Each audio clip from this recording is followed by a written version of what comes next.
Assalamualaikum warahmatullahi wabarakatuh.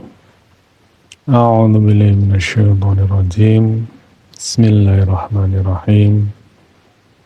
Alhamdulillahi rabbil alamin. Wassalatu wassalamu ala asrafil anbiya'i wal mursalin. Sayyidina wa maulana Muhammadin wa ala alihi wa sahbihi ajma'in.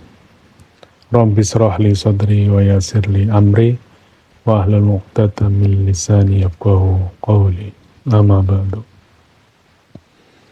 Kembali hadir kami dari channel Mbah Mun Ajat yang membahas tentang tasawuf ilmiah wa amaliyah.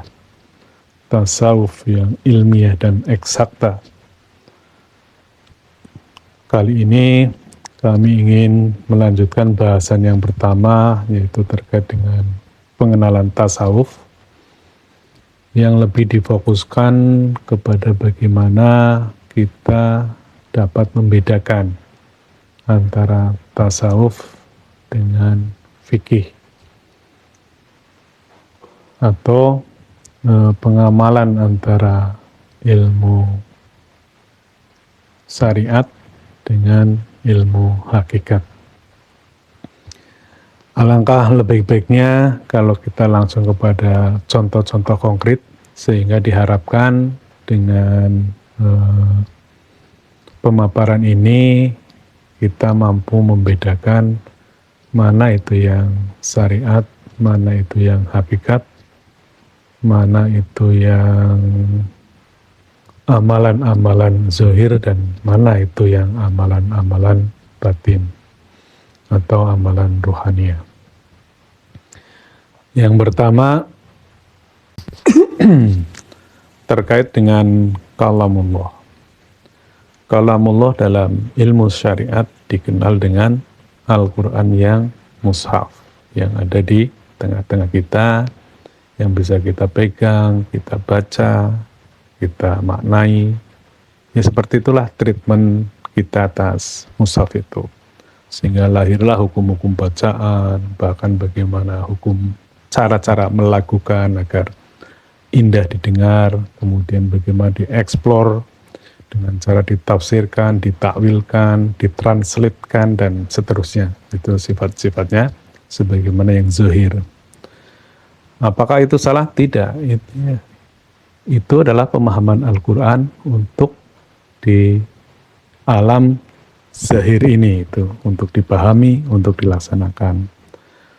Namun ada yang perlu kita pahami juga, ternyata dalam perspektif tasawuf ada juga makna Al-Quran yang lain, yaitu di samping Quran yang mushaf itu, atau yang disebut dengan Quran Qadim, yaitu Quran yang masih dalam bentuk qadim, bentuk partikel gelombang kalau dalam istilah fisikanya, atau bentuk coding dalam istilah digital yang ada di Lauh Mahfuz.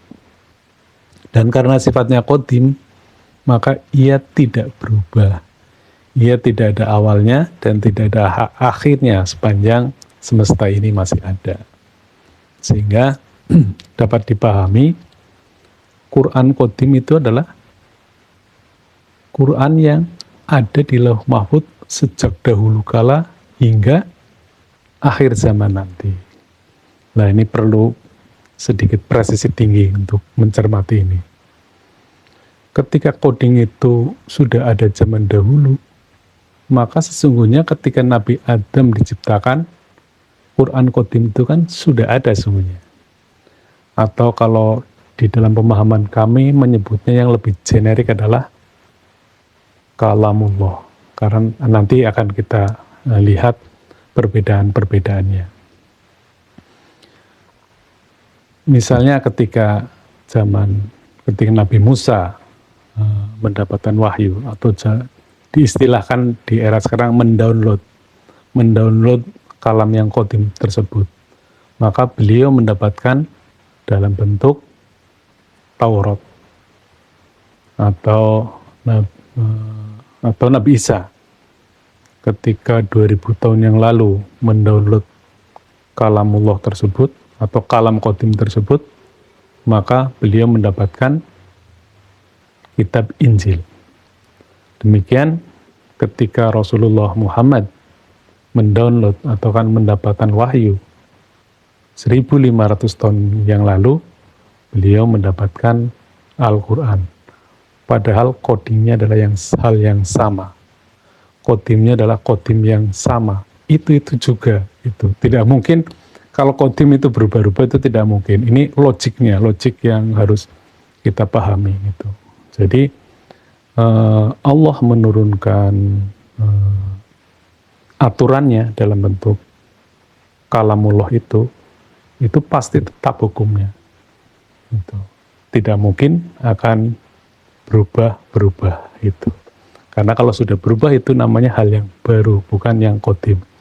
Saya kira perdebatan Quran qadim ini sudah ada sejak di era Abbasiyah. Kita tahu persis bagaimana pendapat Imam Syafi'i yang begitu cerdasnya sehingga beliau bisa terlepas dari jeratan hukum karena dinasti Abbasiyah waktu itu beranggapan bahwa Quran itu adalah makhluk. Sementara para alim ulama pada waktu itu menyatakan bahwa Quran itu adalah qadim. Yang kita tahu adalah bagaimana Imam Ibnu Hambal mendapatkan siksaan yang luar biasa karena beliau dengan jujurnya menyatakan bahwa Quran itu qadim. Kemudian bagaimana agar hal lain agar kita bisa memahami tasawuf itu seperti apa dibanding dengan syariat. Terkait hadis atau sunnah atau hal-hal yang bisa kita contoh dari Rasulullah, kalau dalam perspektif syariah adalah segala tindakan, segala ucapan, ataupun pembiaran Rasulullah yang dapat terlihat, yang dapat dibaca secara virtual oleh panca indera kita. Itulah hadis, itulah sunnah yang akan kita jadikan panutan. Nah, berbeda dengan perspektif tasawuf, di mana hadis atau sunnah adalah Nur Muhammad yang berupa ruhaniyah atau coding atau partikel yang bisa ditangkap oleh ruhaniyah mursyid yang waris. Jadi inilah Nur Muhammad itu menjadi salah satu sarana atau dalam istilah tasawuf dikenal dengan tali wasilah. Jadi di dalam tali wasilah salah satu unsur utamanya adalah Nur Muhammad. Atau secara sederhananya begini, Nur Muhammad. Ciptaan Allah yang paling sempurna adalah manusia. Silakan dicek ayatnya. Kemudian manusia yang paling sempurna adalah Muhammad Rasulullah. Kemudian dalam diri Rasulullah yang paling genuine, yang paling otentik, itu adalah ruhaniyahnya. Itu makanya Nur Muhammad adalah ruhaniyahnya Rasulullah Muhammad, yaitu ciptaan Allah yang paling presisi dengan keberadaannya. Itulah kurang lebih penjelasan tentang Nur Muhammad. Kemudian berikutnya tentang nubuah, tentang kenabian. Kalau dalam syariat, yang namanya nabi itu adalah zahirnya seperti yang saya tadi sampaikan, yakni Nabi Muhammad bin Abdullah yang lahir di Mekah pada 571 Masehi atau bertepatan dengan tahun gajah. Itulah Rasulullah atau Nabi Muhammad. Tetapi dalam perspektif tasawuf, Rasulullah adalah sebagai utusan Allah di muka bumi. Makanya disebutnya Rasul, itu berbeda maknanya. Itu terminologi Nabi dengan Rasul. Kalau dalam perspektif tasawuf itu artinya berbeda. Karena beliau adalah menjadi utusan Allah di muka bumi. Dalam bentuk ruhaniyah yang tidak pernah mati sepanjang dunia ini masih ada. Makanya ini akan menjadi clear ketika kita menjelaskan apakah Rasulullah hari ini masih ada. Rasulnya masih ada, karena itu makhluk ruhani, masih bisa menyambungkan antara kita dengan Allah Subhanahu wa Ta'ala.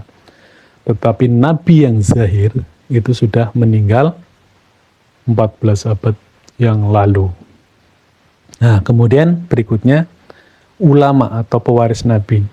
Dalam syariat dikenal ada guru zahir seperti syekh, kiai, ustadz, dan sebagainya. Itu adalah ulama-ulama syariat. Sedangkan ulama hakikat adalah guru ruhani atau mursid.